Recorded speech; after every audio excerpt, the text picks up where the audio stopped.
Okey, kita baca sikit buku ni, dosa-dosa yang dianggap biasa.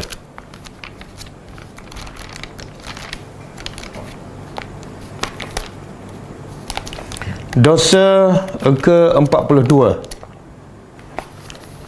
Ada pelajar yang tanya nak beli kat mana buku ni? Beli kat Shopee ya. Kita orang tak jual.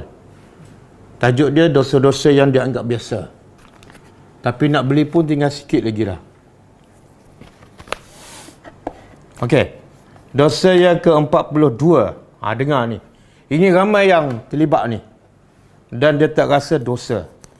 Iaitu kata penulis buku ni, Hafizahullah, mendengar dan menikmati muzik. Ini adalah dosa. Di mana-mana kita dengar muzik kan? Pergi Maidin, pergi dalam kereta. Buka telefon. Okey, Ibnu Mas'ud radhiyallahu anhu bersumpah dengan nama Allah bahawa ia dimaksudkan dalam ayat surah Luqman. Ini salah satu-satunya dalil yang ulama sandarkan bahawa muzik itu adalah haram. Iaitu surah Luqman ayat ke-6. A'udzubillahi minasyaitonirrajim. Wa minan nasi man yashtari lahwal hadisi liyudilla an sabilillah. Dan di antara manusia ada yang mempergunakan perkataan yang tidak berguna untuk menyesatkan manusia lain daripada jalan Allah. Apa maksud lahwal hadis? Perkataan yang tidak berguna. Abdullah bin Mas'ud, seorang sahabat Nabi, bersumpah dengan mengatakan maksud lahwal hadis yang tak berguna ialah nyanyian. Ini siapa yang bersumpah ni? Sahabat Nabi. Mana dia cukup yakin maksud ayat ini ialah nyanyian, termasuklah muzik. Sebab itulah berdasarkan ayat ni, ada ulama mengatakan, sepakat ulama mengatakan muzik itu adalah haram. Dan ada juga yang berbeza pendapat. Okey.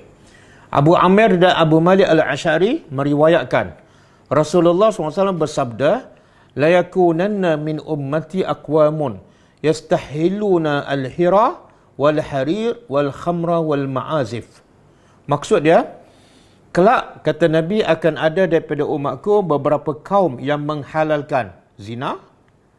Yang kedua, pakaian sutera bagi lelaki. Yang ketiga, khamru, arak. Dan yang keempat, menghalalkan alat-alat muzik. Mana Nabi kata apa? Akan datang, umatku akan menghalalkan benda ni. Makna asalnya, haramlah.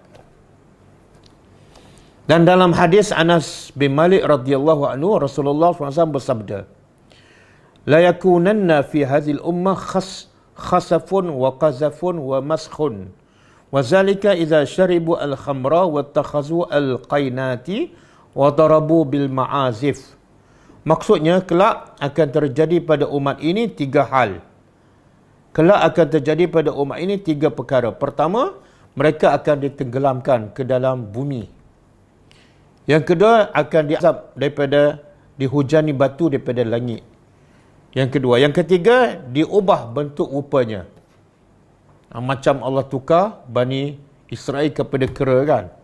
Tapi maksud tukar rupa ni, wallahu a'lam macam mana. Iaitu, apa sebab ni? Sebabnya, mereka minum arak. Yang kedua, mereka mengundang biduanita. Tahu tak?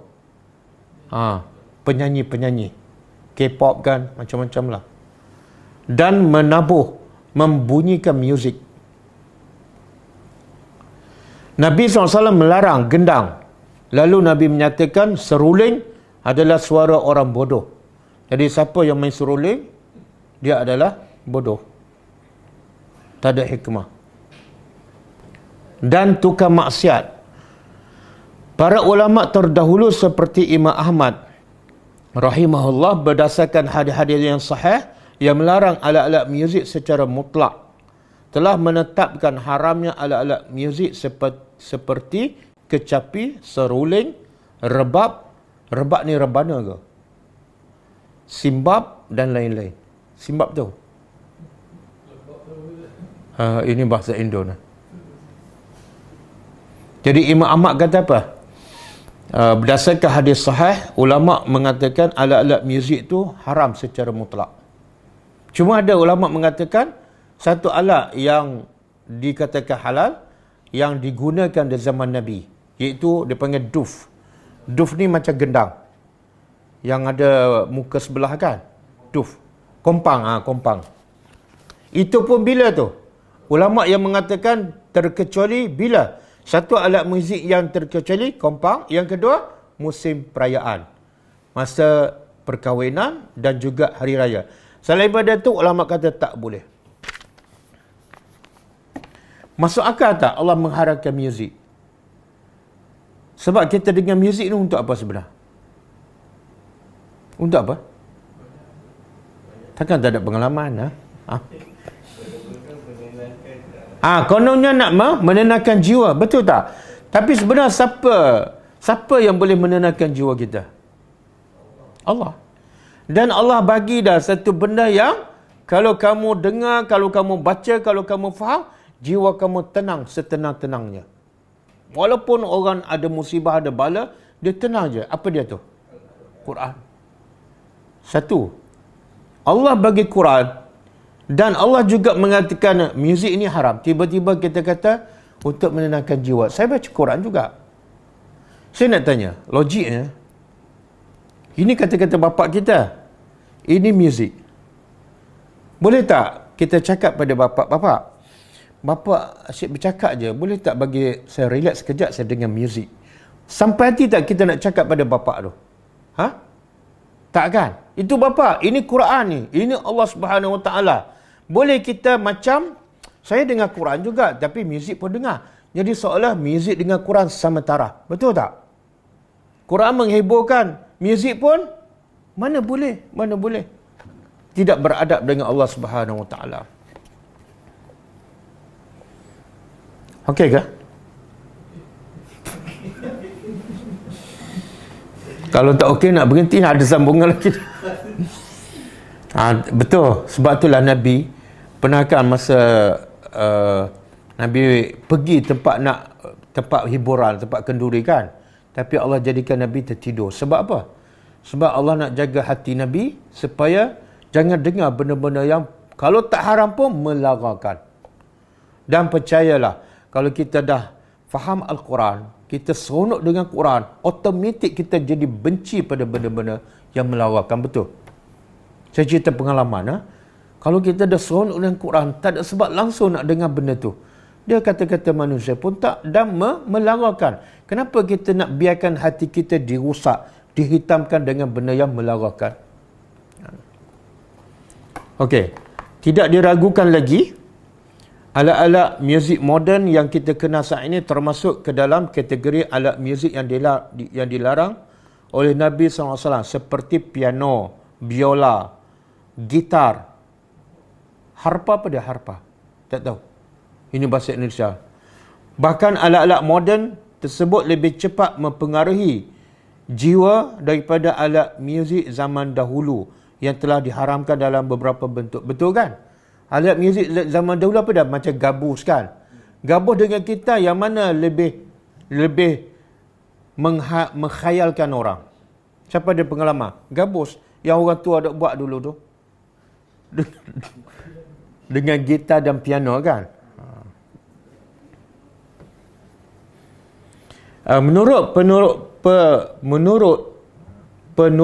penuturan para ulama, di antaranya iaitu Ibn Qayyim, keterlenaan dan mabuknya jiwa akibat pengaruh nyanyian lebih besar bahayanya daripada akibat minum arak.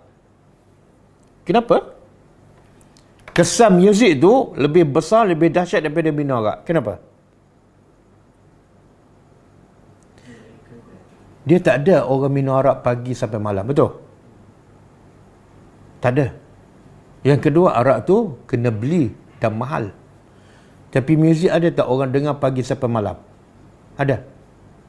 Dia lagi mengkhayalkan dan lagi mengambil masa yang banyak.